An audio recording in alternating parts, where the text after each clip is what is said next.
Welcome to the World Series of Board Gaming's Designer Series, hosted on the Dice Tower. My name is Chris George. And I'm Brian Muller. Or, as our friends like to call us, Chris of the House of Torvald.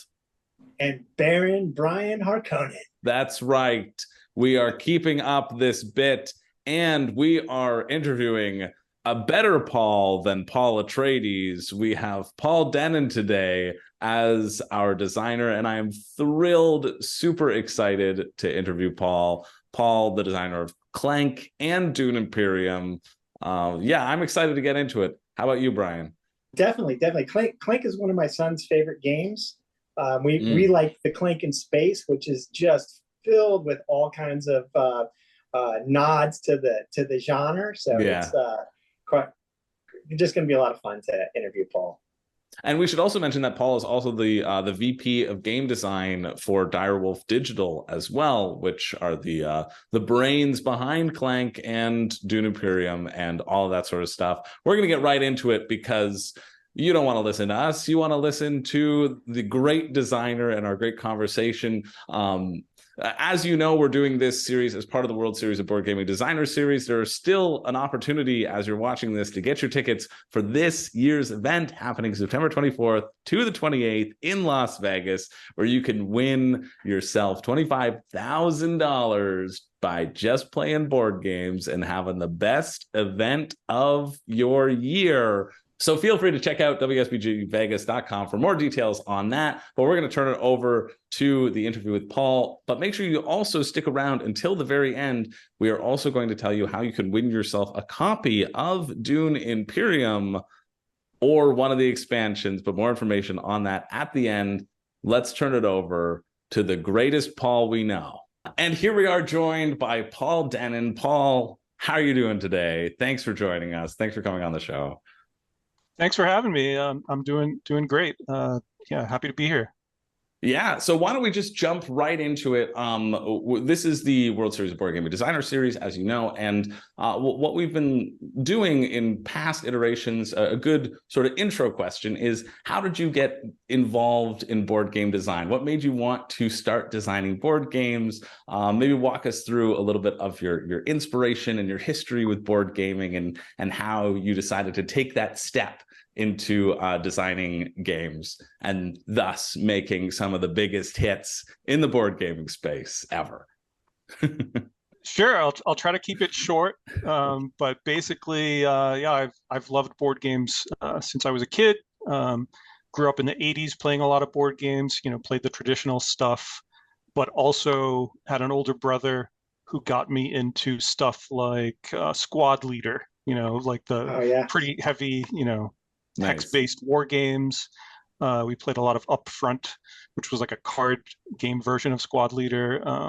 Played the old Dune game back in the '80s from Avalon Hill.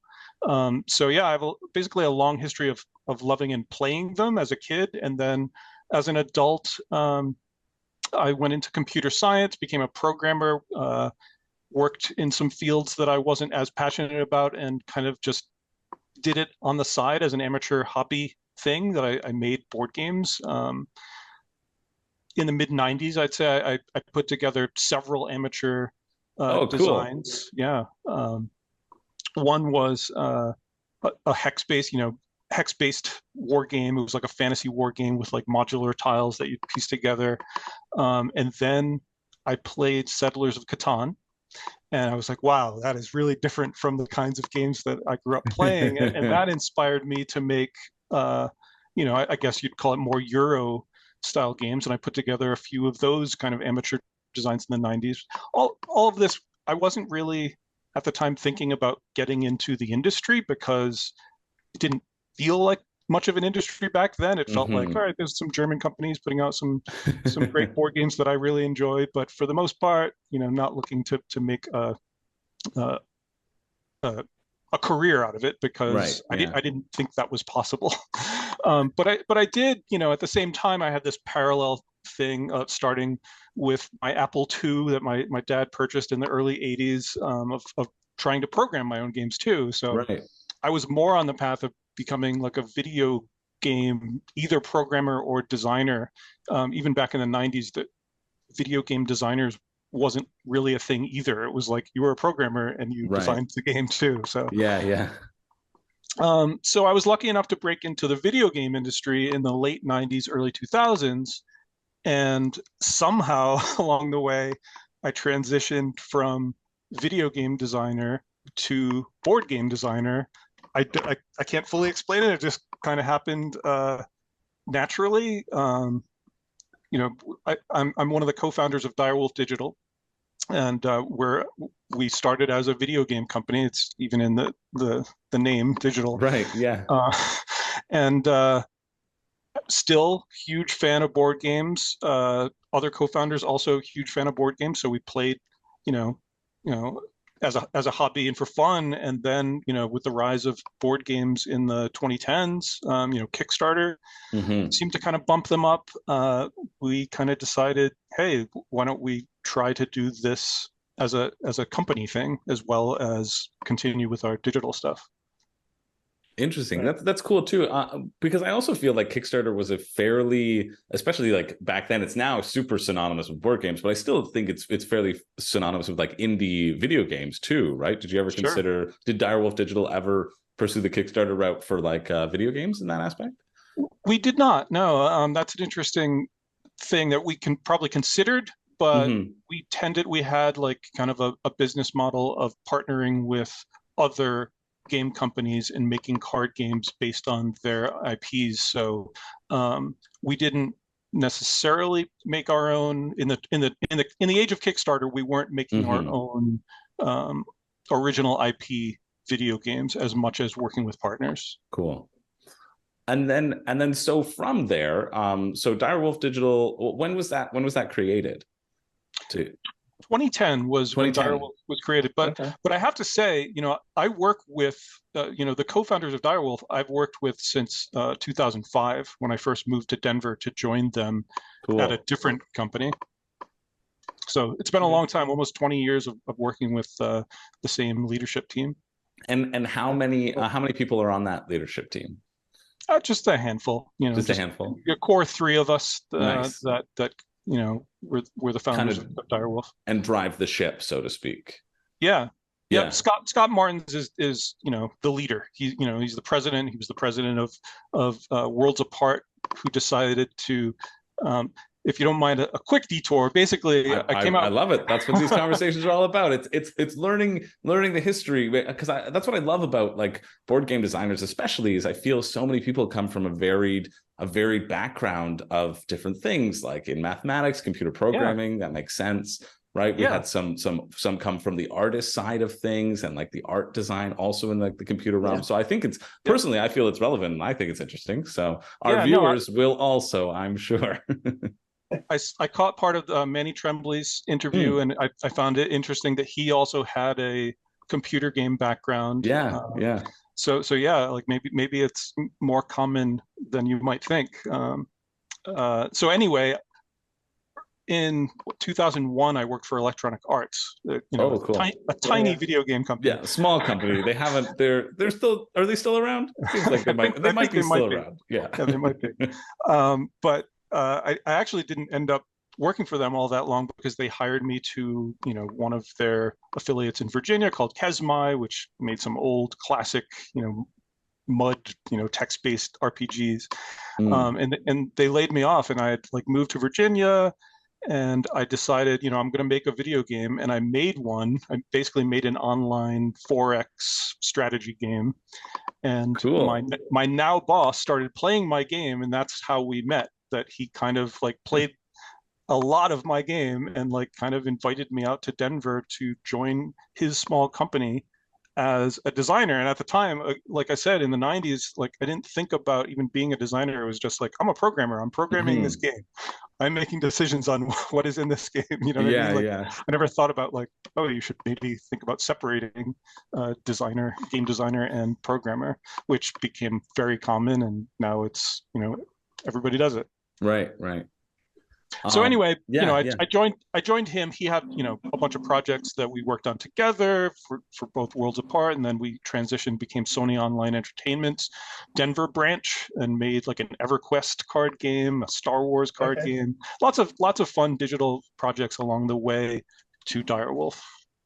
Cool. And when you talk about those card games, they're digital card games. They're Yes, digital correct? card games. Yeah, yeah. Cool. Online, basically CCGs. Yeah. Like Magic style, Pokemon style.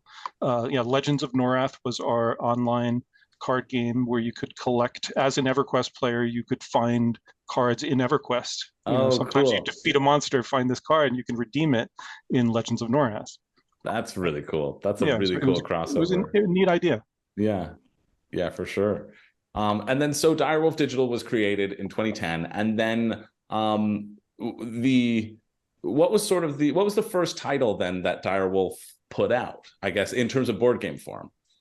And how Clank. did that Clank was the first title. I wasn't sure if there was something beforehand, but so Clank came out in 2016. At least that's according to Board Game Geek, and that might be around the time that I got it too. What was that sort of process like? If you can identify that shift, I know you said you can't really identify the moments, but were there any things that sort of stood out and made it okay? We're going deep into the physical realm now, or it just kind of was the natural transition? Because I know Clank, I'm sure, didn't happen overnight. How long was that design in the works before it actually came to be? Yeah, it did not. Its original form was in 2013, so 3 years prior. Cool. As a pitch for a digital game. So it was going to be a digital game where it was deck building, because when Dominion came out, I just fell in love with the idea of deck building, followed all the various deck builders along the way. And I pitched this digital deck builder where you were trying to escape from a dragon's dungeon, making noise. So had a lot of the same concepts, but it was digital and it was simultaneous play. And it was originally more of a mind game kind of thing. Imagine you have 3 options. There's a rope bridge with a treasure on the other end of the bridge. Right. And there's 4 players. If more than one player chooses to go across the rope bridge, it falls and you'll take damage. So, it had a lot of that kind of Yomi, trying to figure out what your opponents wanted to do, risk rewards. And it was fun, but, as a professional game designer, you do find out that success rate of pitches of, making a pitch, making a prototype, even getting into a real product is right. I guess an analogy could be a baseball player, but it's actually probably even lower than that. The best baseball player gets a hit 30% of the time. Yeah. As a pitching prototypes in a video game company is more 5%, something like that. I don't know, but it's low. So basically, that game got, kind of thumbs up. People kind of liked it, but we decided not to pursue a digital deck builder at the time. So really, it was a couple of years later, 2015, that I had kind of chatted with my boss about board games might be a thing. And I thought about this game that I had pitched digitally and thought, how to make that into a physical game. And it took me some thinking. I don't remember how many weeks or months I had been kind of thinking about it on weekends, of coming up with the idea of, the bag a bag with pulling your noise out of the bag would be a nice way to implement that for tabletop. So that was probably summer 2015 that I kind of had that thought, and then it took until early 2016 to make it into a product that was shippable. Yeah, we really love that game. That game is so good. You really were the first person to really unlock the mechanism from taking a deck builder and transitioning it into playing it on the board as well too. That must have been a hard set of mechanics to get to work together, right? Because so many other people before you attempted it and just it didn't really click together. Yeah, I mean, honestly, part of it is the benefit of having a team around me, because my first version did not even have a map. It might have had this very tiny map where you move your meeple to represent what level of the dungeon you were on, right? But it wasn't nearly the fleshed out kind of dungeon delving map that Clank eventually became. And part of that I have to give credit to my teammates. In particular, I remember Andy Claudis who I've worked with for a long time now, I think was the one who said, you know what, I think you should go with the full map idea, because we had kind of discussed, like, should we go full map? And he was like a big advocate of that push. What I think is really cool about Clank too is that the universe has expanded so much. It was the driving force for a lot of those expansions, or that those initial expansions, I guess, to be just new maps and new ways of interacting in that way, so that it didn't feel static. What was the first expansion that came out? The underwater one, the Sunken Treasures. Sunken Treasures. Yep. Yeah. Yeah. Like it wasn't an intentional thing, but it does turn out that Clank is this kind of just fun and aspirational, almost D&D like feeling of adventure. Yeah. And that, the way you draw the map, Sunken Treasures, it looked like a new adventure to go on. It's fun to come up with new mechanics that relate to the map and tie the map to the cards. And Sunken Treasures absolutely did that with, underwater rooms. So yeah, it just kind of naturally happened. And it's fortunate because, sometimes you come up with a great game idea and it may not be that natural to expand upon it, right? That doesn't mean you shouldn't do it. It's just sometimes it works out that way. Now, I'm very interested about expansions as well, just related to not only Clank but Dune Imperium, which is which has 2 incredibly popular expansions. I know Ix, everybody has raved about it. I know it's what Brian, even before we started, Brian, you were saying that you think it might be one of the best expansions. Well, I think the 2 expansions together just really you take each time the game is really just coming up to another level, and it's just two of the best expansions from games. I'm glad to hear it. and so I wonder what that sort of process is like, and if that does have any relationship to sort of the computer programming or that sort of CCG existing in that CCG space, right? Because I know with CCGs, especially digital CCGs, I played a lot of Hearthstone back in the day, and they're constantly coming out with a new set, right? Like any CCG, you're constantly coming out with those new sets and new ways to revitalize that existing system. So what is the priority of creating a game space where you have those expansions? Is that something that you do look for? I know you're saying you don't necessarily strive for it, but in a perfect world, is that something that you're thinking throughout that initial design process, or does it come later once you feel you have that fully fleshed out product? Chris, I think you've cracked my code. Yeah, it probably does have a lot to do with the fact that I have a background in CCGs and a background as a programmer. I tend to look at things in a modular way, how these things can work together elegantly. And the other thing I think is that I just personally have a tendency to enjoy medium weight games, maybe even on the lighter side of medium weight. Yeah. And I strongly believe that there's like a complexity budget that you have as a designer. Interesting. And if you put every idea you have into a game, like, it's not necessarily going to end up a good product, right? Like, Dune Imperium, I've seen some criticism of like, well, it should have come with Rise of Ix, right? Rise of Ix is essential, and it would have been better if Dune Imperium had Rise of Ix in the first place.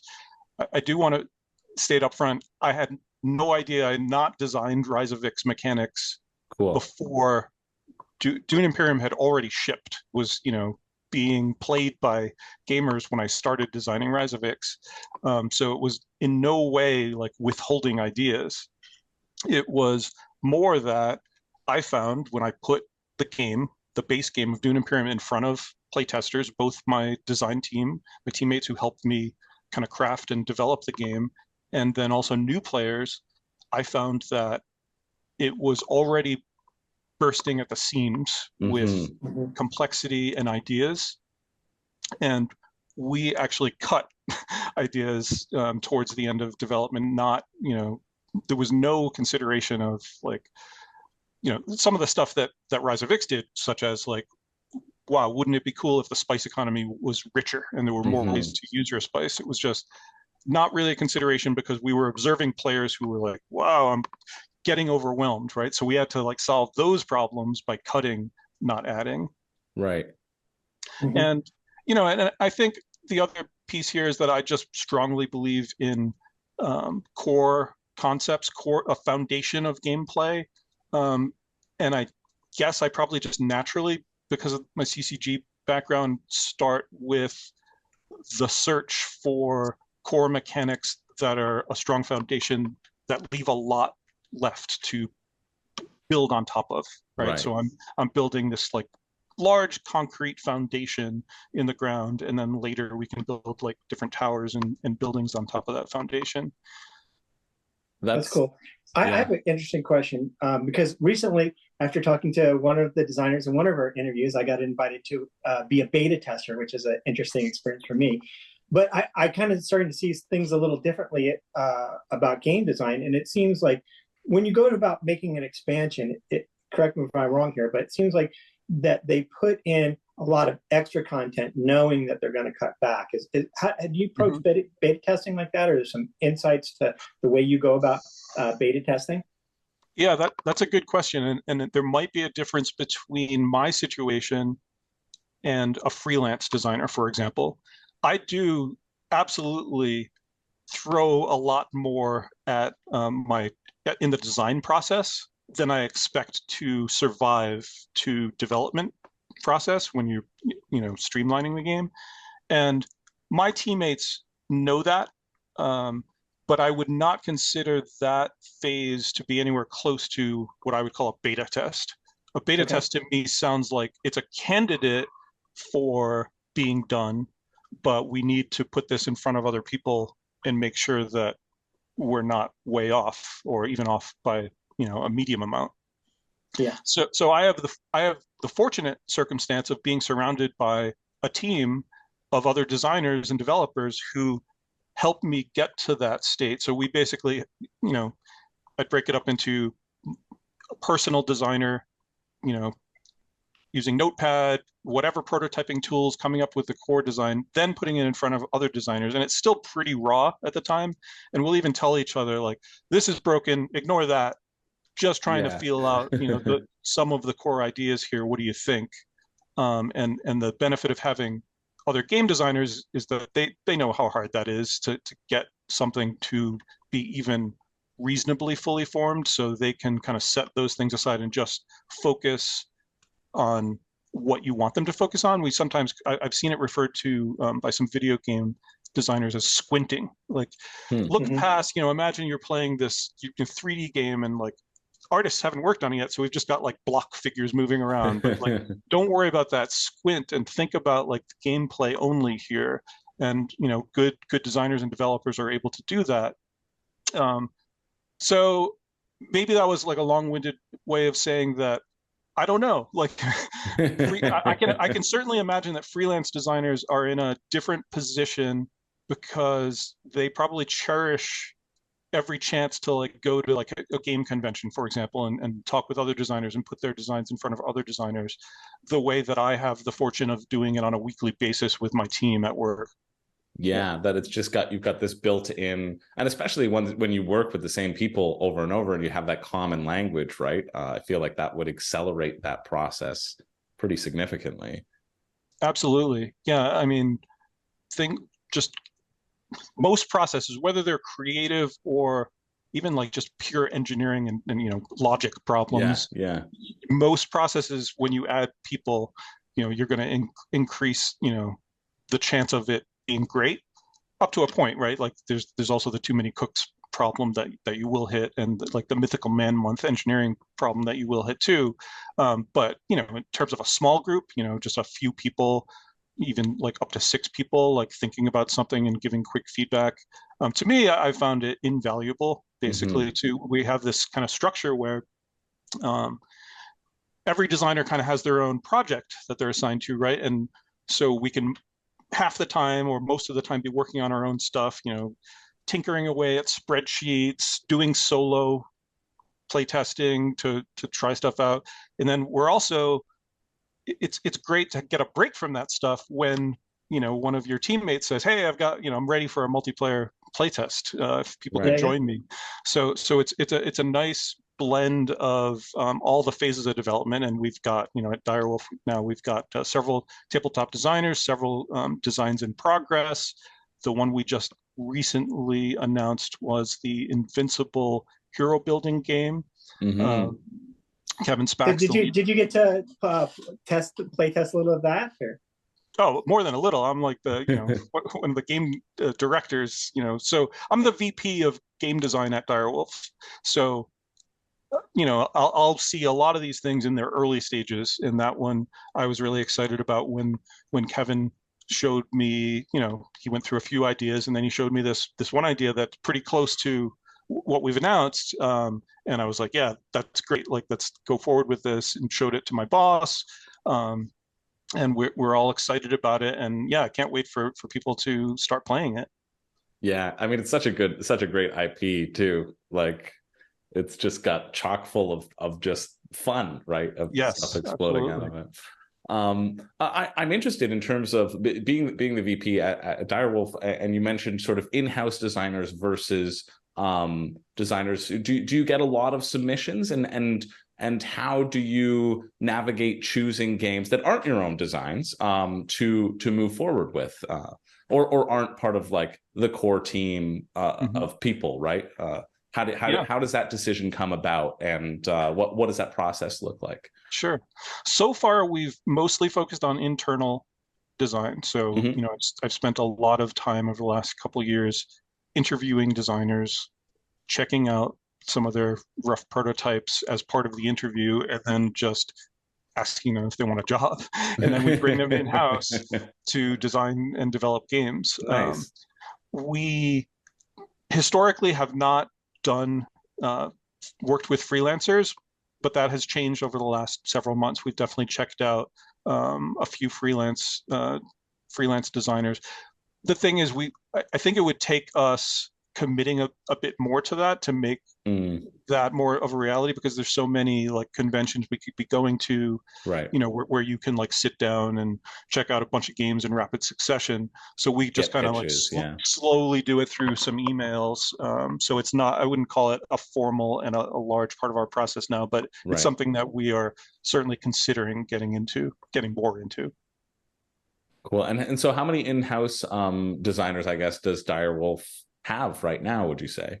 For tabletop, we have like about a half dozen. It's a little hard to say on like the day-to-day basis, because we have a team so we also have a line of projects that you may have heard of where we digitize, we make app versions of board games. So, and we've made several of the last several years. That, you know, I can't think of, like Everdell is one of our latest. We've done Root. You know, we've done some fairly successful board game translations. The Root app. I know people. Some of my friends who love Root. They say when we ever need to teach a game, we give them the app and we say go away and learn the 4 factions and come back, and then we can play together. That's a great idea with Root, right? Because learning Root is such a big deal. So it's hard to talk about team size, because sometimes some portion of our design team is working on app design, not pure tabletop design, which is, you know, what I tend over the last several years, I've tended to focus mostly on just pure design for tabletop. That's cool. And also too, I know for Clank specifically, there is an app, or it was part of the Renegade. I feel like I downloaded a Renegade app, and it automated some of the like extra danger. You could have little modules in that. Was that also Direwolf Digital then, or? Yeah, absolutely. Yeah. So Renegade was our co-publisher for Clank in the early days. We were a video game company. We didn't know how serious we were going to be with board games. So we sought out a co-publisher, and Renegade was a great partner and helped us, you know, navigate that. And we built I think we built that first whole Renegade Games app with other Renegade games into the app. Since we've self-published Clank now, we've split that stuff out into our own app, which is called the Direwolf Game Room app. Cool. So we have all the Clank stuff in there, all the Dune Imperium stuff in there, as well as a lot of access to our translations of Everdell root kind of stuff you can access from there as well. Right. So yeah, it was great working with Renegade. They did like all the marketing for Clank, which was great, and we did all of the production. The not production, if you consider production working with the production facility. We did not do that. Right, Renegade did that. We did the art. We created the art, created the design, created the game, and they helped us make it into a reality. Yeah, and get it off the ground. Yeah. But since then you now just publish under Direwolf because you're investing more heavily in board games. Exactly. Yep. Yep. So Clank Catacombs, we've self-published, and that's the latest Clank project, which it works with Clank cards, but it's a standalone game. We knew we could have done it as an expansion to Clank, but we decided, this is different enough that it should probably be standalone. So it's got all of the starter decks that you need to play Clank, all of the secret tomes, and a full 100 card deck, so you can play it without having even known about Clank before. Right. That's cool. And then I assume it was Direwolf Digital who, for the legacy games as well, correct? Yep. Yeah, yep. Put it for, and then so I know Legacy #2 was on Kickstarter recently. Have you found that is Kickstarter more of a when would you like to use Kickstarter? I guess is the question. Is when would you feel its viability is correct for Direwolf Digital? And when do you think you could just do a straight release, either based upon your own IPs or whatever? That's a good question, and keep in mind that I'm more of a creative guy, and I'm not as much a business guy, so my opinions may not be fully refined. I think that maybe it has to do with risk analysis. Like if I have, for example, a wacky idea, right, for a board game, and I pitch it to my boss, he might think that's pretty wacky, that's pretty different, that's pretty out there. Like, would that be a successful product? I mean, Kickstarter gives you the ability to test the waters, and the way I look at it, there's no shame in canceling a project. If you have this wacky idea and you put it on Kickstarter, you get to find out whether consumers and board game fans think that it's cool or not. Actually like it. Yeah, like I'm a strong believer in not looking down upon failure. So like if you try something and fail, like you've learned, right? Like that's a good thing. Yeah. So yeah, I don't fully know that there's more to it than that. Maybe there's like certain games, I guess following Kickstarter over the years, mini based games tend to be big on Kickstarter. So like if you've got a lot of plastic minis, maybe Kickstarter is a better way to go than going straight to retail. But again, I'm more on the creative side. I'm not super confident in my own opinions even on the matter. That's fair. In terms of that creative side, in terms of plastic minis, I know the Dune big box has a bunch of plastic in it, just upgraded tokens and etc. From like a design standpoint, or from like your own perspective, how much input do you have to those sorts of primarily cosmetic expansions, right? Do you ever get consulted in that, or is that more from like a different place? Yeah, it's probably mostly from a different place. I certainly cannot claim credit for the idea of splitting up Dune into having that deluxe upgrade pack, which personally I think is a great idea, right? Like to be able to offer a lower cost product to the people who don't care about those deluxe things, and then offering an upgrade pack, it just makes perfect sense. So I think that's probably falls squarely in my boss's court. Scott Martins, the president of Direwolf, I think came up with that idea and pushed for it. Sure, I was consulted, like what do you think people would want in this deluxe upgrade pack? Was a question that I was certainly asked, but like lots of other people at the company, including marketing director, developers, Right. artists. We try to like share, let everybody's opinion be heard, and then kind of talk through it. I would say that's my one criticism of Dune that I have was there were not enough spice tokens. So Fair. I got my 3D printer out and printed myself my own set of spice tokens to go in that. So that would be a nice thing to see in a deluxe edition. You just weren't using your spice effectively, Brian. Possibly. I've heard that. I've heard not enough Solari tokens. Yeah, it's tough because, as developers, the mistake you can make is forgetting what it was like to be a new player, and forgetting about like those times where those new players like stockpiled spice and just go. They should have been spending it, but didn't make the deck building decisions that allowed them even to display it, for example. So yeah, that's fair. That's interesting in terms of in terms of also I feel I like that. I think of larger cosmetic expansions in that exact way as that complexity budget, right? Like being able to minimize a game experience down to its core in a way that is accessible for everyone and allows people to get as much as they want from the game and then go out and get more pieces if they want to deepen their experience. I think that's a really cool approach to take, and I just love that concept of the complexity budget that resonates so wholly with me as somebody who reads through like a lot of rule books and thinks, okay, or even hearing designers, a lot of their expansion ideas is stuff that is cut from that initial box, not for the withholding sense, so that twirling their mustaches, we can make more money down the line, but more for the user experience, right? Yeah, absolutely. Yeah, I probably should give credit to, I think, Mark Rosewater, who is the lead of Magic the Gathering. It's probably the first time that I heard of the concept that it called complexity budget, even though I had already internalized the concept. I never referred to it that way, but I also love that idea. Yeah.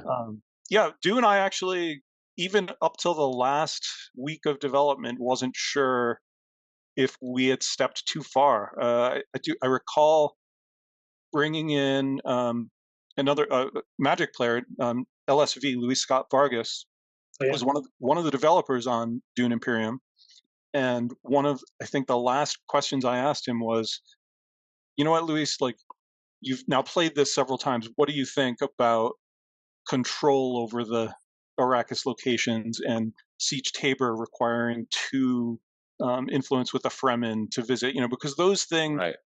If it wasn't based on Dune, I would not have included those things, right? Like, some complexity is there because it resonates with the material. And he kind of firmly said, no, keep those things. The battling for Arakim, battling for Carthag, and being able to put your flag on the map. And even though it's a relatively minor eventual effect of owning those things, it does resonate, and it makes it more immersive as a Dune experience. And so he kind of helped me, stop worrying, because that was like the fight. We had already cut some other things that weren't as resonant. This was like one of those final examples of like, is it within the budget or outside of the budget? Right. That's really cool. And so clearly you're a big fan of the IP, going back even from, you mentioned playing Dune, the original Dune, as a kid. Man, that reprint is, I love that Dune game. It's so good. It's just such a rich world. I am curious though how, and we asked Manny a similar thing when dealing with Marvel and IPs. What was that process like in terms of working within the Dune universe, for the conversations that you had to have? Obviously, you as a fan wanting to be as true to the source material and have that represented in your game.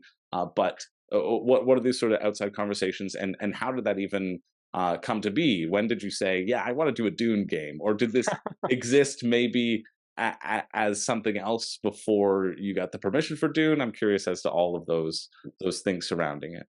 Yeah, I hadn't actually expected being able to work on Dune. It was, fortunate that the license holder or the agent for the license holder was a fan of Clank. Oh, He sought us out. So Oh, cool. I think there was a meeting in like at Gen Con 2018 or 2019 where it was first discussed, like how interested are you in making a Dune game, that I was not in. It was more of a business meeting. Yeah. But my boss knew that I was a Dune fan at the time, and he was a huge Dune fan as well, and said, "Yeah, we'd love to try it." So we were just fortunate enough to kind of leverage that, that there was a fan of Clank out there who had a connection to the Dune license, who brought us into the fold. Gale Force 9, I think, has the master license, and we are just Right. kind of sub-licensing it from them. So yeah, I was just ecstatic to work on a Dune. Yeah. Especially given kind of permission to make a Dune deck building game, because I love deck building as a just a game mechanic. I think it's a very useful tool, and it was not easy to figure out a way to put deck building into Dune.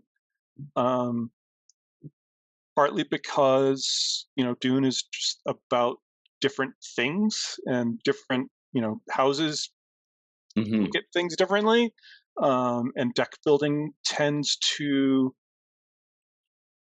give you a lot of freedom, a lot of player agency in doing things the way you want to do it. So there was kind of a careful balancing act that we had to do to allow you to have enough freedom to acquire the cards that you want to acquire and pursue the strategies that you want to pursue, while also feeling like a Dune game. For example, there's certainly criticism about the Harkonnens being able to work with the Fremen at all, right? Like, and I think that's fair. I mean, I think if you approach a game and you want it to be more like a role-playing game, yeah, maybe you would dislike that part of Dune Imperium. Who I can't disagree with your feeling on that, but I can say that, like, as a Dune fan, I don't look at it as wrong. I look at it as more of a what if. Like, we're in the Dune universe. What if the Baron was shrewd enough to figure out what Thufir had figured out, and actually allied with the Fremen? Now, I'm sure he would have tried to backstab them at some point, even in that world. But still, like, to me, I still see it as, like, it resonates with me that these people are making political and alliance decisions in the way that they see fit, because they're just trying to survive. Yeah, and besides, you get to 10 points before the backstab happens, right? That's right. That happens after that. It's after the game. It can happen, but it just happens after the game. Yeah. I love deck building as well, but I also love deck building that incorporates another feature. And I feel like a core element of Clank and Dune Imperium, and even I was looking up your other credits beforehand, the Eternal Chronicles of Time, Chronicles of the Throne, that incorporates deck building and, like, a dueling aspect. What makes you gravitate towards those things rather than just a straight deck builder? Is there something mechanically that pulls you in? Why the addition of more things to the deck building genre? If you have a reason, yeah. That's a good question. I guess I see deck building as a tool and not an end goal, and that's the primary thing. So I did enjoy pure deck builders. Maybe there's going to be more pure deck builders that people get really excited about, but also maybe we've seen some great ones, and it's going to be hard to top them because you're just going to feel too similar to them. I don't know. I wouldn't turn down designing another pure deck builder that doesn't have a board, for example. But as a tool, I think deck building is just really powerful. Already mentioned the player agency thing, and to me, that's like a huge part of game design, is like putting things in front of players that they play with, that they're in control of. They're not being, like, routed by me, the designer. Like, I'm giving them tools, and they get to decide how to use those tools. Right. But I guess there's just something about the tactile experience of boards and pieces on boards that are just, there's something fundamentally fun about that is hard to fully describe in kind of mathematical terms. I do try to break down things into mathematical terms. It's just kind of where I started as a programmer logic and math is like the language of the universe, but Yeah. there's also poetry in games, and the poetry and psychology part, are arguably just as important. And there's definitely some psychology and immersion in the board itself. I mean, if you look at worker placement, you could very much abstract that into just selecting cards, and it doesn't have to look like a map the way that the Dune map does. But I think the fact that it looks like a map also helps connect some of the mechanics that are in the games, especially the combat mechanic, right? The Right. fact that when you visit Arrakis, you get to send your troops into battle. Like that's just a very, it's actually, maybe one of the more difficult things to learn when playing Right. Dune. But I think it would have been even more difficult had it been more abstracted away from a planetary map. And Yeah. If you're not right there, right? Yeah. Exactly. Yeah. Yeah. Dune has a really neat mechanic too. That Dune was our finals game for our first ever World Series board game, and it was a very exciting final. One of the things It was a game for $25,000 of Dune. One of the things about the game that I thought that particular game that was very interesting was how long all of the players waited to get their third agent, and it just reminded me that how well you did at balancing the concept of ending your reveal phase with an extra card in hand or getting to make an extra play. How did that come about? I think that came about early. When I say early, I mean early once I decided to make it a hybrid board game, because I should admit that my first take on a Dune Imperium or a Dune deck building game was pure cards, and it did not have the board, did not have worker placement, and I didn't like it. I told my boss, "This is okay. This is good. I would call it a good game, but it's not great. And for Dune, I would want to make it great." So going back to Brian's question, once I had worked out a system of worker placement, it just felt natural to me that, like, I think I just picked 2 workers as the first early prototype. It just felt natural to me that, like, oh, cool. Once you get a third worker, it's just going to be naturally that you're worse at revealing. So can I even take credit for that, or did it just naturally happen? I don't know. Like, take your pick. The key thing for Dune Imperium was I almost like want to credit this to Frank Herbert. Like the idea that, like, because I wanted it to feel like Dune, I decided against what a typical deck builder does, where it's your turn, you play out your hand and you talk about what you're doing with your hand, right? Right. The big thing about Dune Imperium is that you play one card, send one worker, wait till other people go around the board, and that both leads to I've heard Tom Vassell refer to this as like quick snappy turns. Once players know Dune, they can play out their quick snappy turns, but it also gives a sense of, it evokes the feeling of the books, I should say, of wondering what other people are going to do, right? Like I go to still suits and push in a troop, and now I'm like looking around the table wondering if he's going to go to Hardy Warriors or Arakeen and come over the top of me. Maybe that's a bad example. Maybe I need to push in 3 or 4 troops to be worried that people are going to come over the top, because with one troop, I'm just asking them to. Yeah, they're probably going to come over the top. Yeah. So yeah, like that was like the key kind of like, oh, this feels like Dune. And so a lot of it just kind of naturally came out of like wanting it to feel immersive. As strange as that sounds for a Euro, it's clearly a Euro hybrid. It's thematic, but it's also Euro. Right. Yeah, that's really cool. In terms of what I feel is really interesting also about Dune Imperium, to keep talking about it, are the intrigue cards and sort of the level of things that you can find in a pretty significant deck. Right. It's going to get through, I don't know, not more than half, certainly, in a game. I don't think more than a quarter, personally. But what you mentioned tweaking spreadsheets and etc. Also, our question for designers has been spreadsheets or no spreadsheets. It feels like you're in the spreadsheet camp. Oh, absolutely. Spreadsheets, yeah. But starting with spreadsheets. Don't put too heavy on spreadsheets, I would say, right? Like, they are a useful tool but you don't want to over tune or Right. overbalance, right? Like so the intrigue deck is a great example because Hmm. maybe you want your average power level of an intrigue to hit a certain level, but it's absolutely okay for some intrigues to be more powerful than that, as long as they have downside, right? Like the Right. risk to reward can greatly vary. In Dune, I always thought of the mechanic myself. I'm not sure that players have talked much about this, as like the earlier you get an intrigue, the stronger it is, Mm. because if it's asking you to jump through a hoop, you have You know the time. thing. Yeah. Yeah, you have time to do that. The late game intrigue draws are, you're often going to get a powerful card that you can't quite pull off.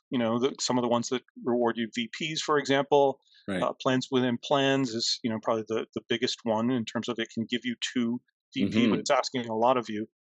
Um, so yeah, spreadsheets, yes, but also feel is important too. It's really, game design is like filled with contradictions. To be honest, it's like you always here's a rule for design. Follow this rule, and then you can easily come up with many counterexamples of why you want to break that rule. Yeah, yeah.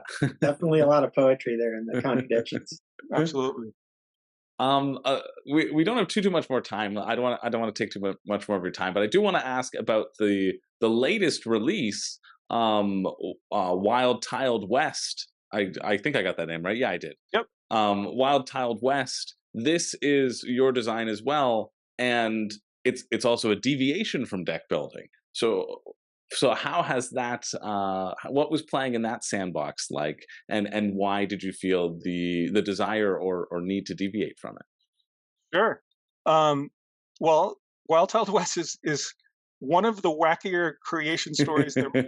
there could be, because the idea is that the name came first, Amazing. and like, so I love it already. I my love it boss already. fell in love with the name and said, "We need to make a game around this." So, it was like a bunch of designers over several years of kind of like on and off, because it was never like super high priority. Like Right, right, we just inked a deal with, where we have an IP and we got to get a right. game done.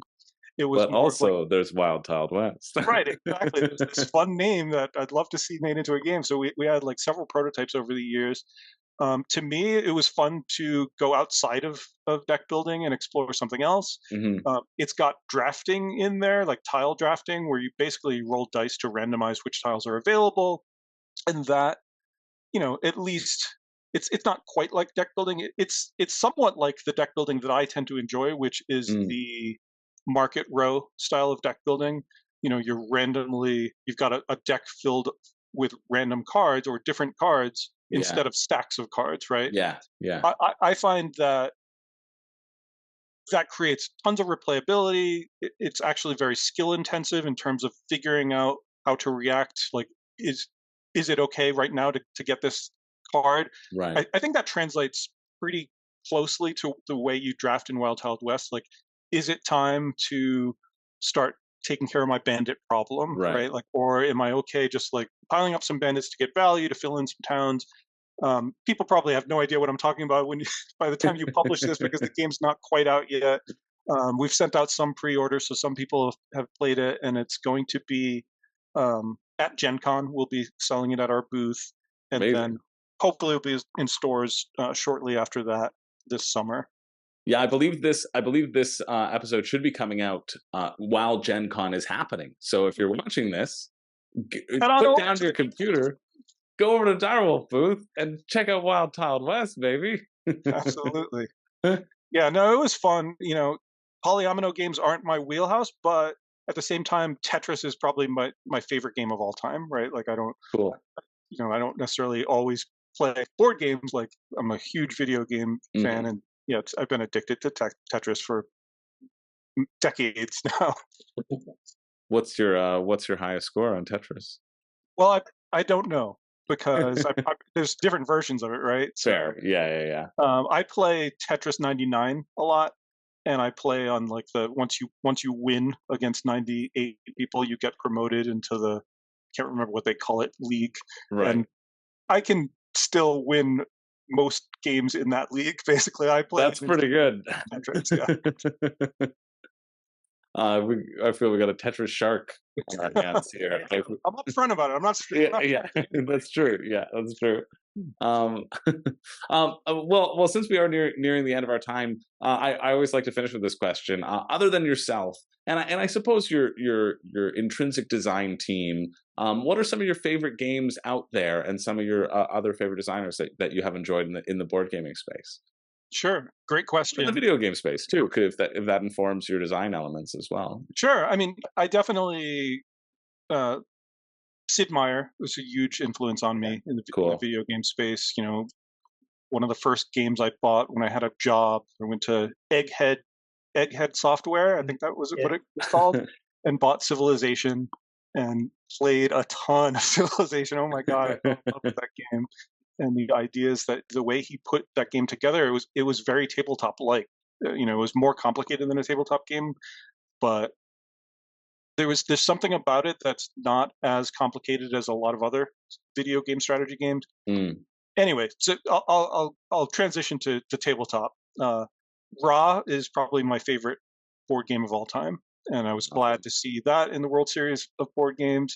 I think that's like a really fun game to even watch, right? Like, which is probably really important for you guys. You know, like there being that luck of the draw of like flipping tiles, like. Dune has luck too, and I think that's what makes it a fun competitive game too. Like, you know, so Ra, Reiner, Knizia, Tom Lehman, I really enjoy his games. They're always just so well constructed. Why is my mind blanking? There's several designers out there that I love.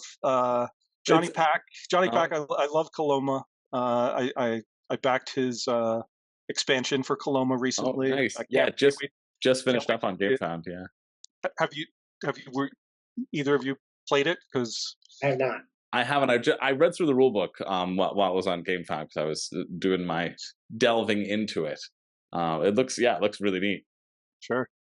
Yeah, you know, I guess if I think of my favorite games over the years, you know, Chad Jensen unfortunately passed away a few years ago, but he was one of my favorite designers. Combat Commander and other games that he designed were just brilliant, I thought. Yeah.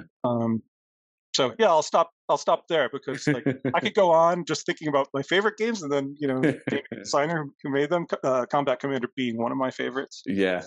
That's a good list. It's a good list. I mean, that's what I love about the board gaming community as well, is that like I feel we're all in it because of the joy and the love, and right, like it's easy to recognize it and get enjoyment from other people. It's just like such a lovely community building hobby, which is something joyful that I have loved seeing at World Series of Board Gaming. But Paul, thank you so much for your time. I feel we could chat for another 3 hours, but I want to be mindful of our time. So thrilled that you were able to come and join us and we were able to make this happen. And hey, if you happen to be free end of September, you can come down to the World Series of Board Gaming, Paul, if you're interested. I won't put you on the spot here, but we can talk about it after that. You have an open invitation, 100%. Definitely, you can compete in Raw and Dune. Compete in Raw and Dune. Yeah, I've competed in Raw before. One time, I did fairly well, made it to the finals. But yeah, thank you for the invitation, and thank you for having me online, Brian and Chris. It's been a pleasure to talk about it. I always love talking about game design in general with people who are passionate about it, and can see that you're both passionate about it. So thanks for inviting me. No, thank you so much. And to all of our viewers, stick around because we're going to tell you how you can win yourself a copy of Dune Imperium if you don't have one. And if you do, well, then we'll get you an expansion that you don't have. You know, that's we like to do these designer giveaways by giving away designer series interviews by giving away a game of the designer. And what better one than the one that's in our World Series of Board Gaming? Anyway, Paul, we shall let you go. Thank you again for joining us. This has been lovely. Thank you. And we're back, Brian. That was a lot of fun. It was. It's certainly a lot of fun listening to his take on things and learning more about game design. Every time we do these videos, we always uncover something new to talk about that we haven't discussed before. Yeah, seriously, I feel like I am becoming a better board gamer, or more knowledgeable in the space every time we talk to all of these great minds and see the inner workings of our hobby. And it gets me just even more excited to invest more heavily in the hobby and just get to game night and to play games with everybody and to go to conventions. It's just a friggin' blast. I can't wait going to like my next sort of larger convention with booths where you can go around and I can be saying hi to everybody, and I'll feel very cool. I'll feel very cool to go up to Paul. Feel very good about yourself, right? Hi, Paul. Do you remember me? I feel like I can be honest with you now, Brian. I'm always fanboying over here, and now I can decompress, which is nice. I can let all of that pent up fan out of me. Yeah, it was just really, really cool. I love that idea of the complexity budget. If I had one takeaway, that idea of it having a complexity budget and expansions being there to deepen the experience, but not throwing everything at the player all at once. I think that's really, really cool. Yeah, he certainly had a lot of nods in there to his, Richard Garfield and Magic the Gathering background. Talking a bit about Mark Rosewater, who is very influential in coming up with concepts for how to deal with complexity of games, and also to Louis Scott Vargas is a multi-time MTG champion, and he's been bantered around in our discussions a lot before about how approaching games and at a competitive level. So yeah, especially at that competitive level, which if you're interested in seeing how well you do, maybe you're a really good Dune player out there. Dune was our final game. It could have been your $25,000 game of Dune, and think about how many expansions to Dune that would buy you, Brian. Probably the rest of them. Any of ones that come out, you might be covered. So what you're saying here is, if you know when to spend your spice and know when to get your extra agent, know when to make all those good decisions, then you've got a shot. You got a shot. You absolutely have a shot. Again, if you are interested in participating in just a fun tournament where everybody is super warm and welcoming, there's this prize on the line, and everybody, you can win, one of 16 custom beautiful rings. But what I also am super proud of is just what we were talking about there at the end with Paul, is the openness and generosity of the board gaming community. It's like nothing I've ever been a part of before, to see everyone's friendliness and just warmth towards each other, even when you're playing for what someone could consider higher stakes. I think everybody's just there to have a good time. So if you want to participate in that happens September 24th to 28th. You can get tickets at WSBGVegas.com. Or maybe you're still here looking for the giveaway, in which case we're going to give you information about that right now. All you have to do is drop a comment down below of your favorite character from Dune. That feels like or house from Dune. And if you aren't part of the Dune universe, you haven't played Dune Imperium yet, well then I'll say your favorite card in Clank, right? That feels either or. Drop that in the comments down below, and then be sure to tune in 2 weeks. It'll be open for 2 weeks, this drawing, and then we will draw the winner over on the WSBG YouTube channel as well. So make sure you go and check that out and see if you are a winner. But that's it. All you need to do is drop a comment below. You might be a winner, and we need to announce it via video because YouTube, sometimes there are YouTube scanners in there. So make sure you hear it from my lips, as I'll be the one announcing it over on WSBG's YouTube channel. Other than that, I think that's it for us. Hey, Brian? Yeah, a great one. Yeah, really fun. Thanks for tuning in. Thanks for sticking around, and thanks again to Paul for joining us. On behalf of WSBG Vegas, I'm Chris George. And I'm Baron Brian. And we will see you in the next one, or in Vegas.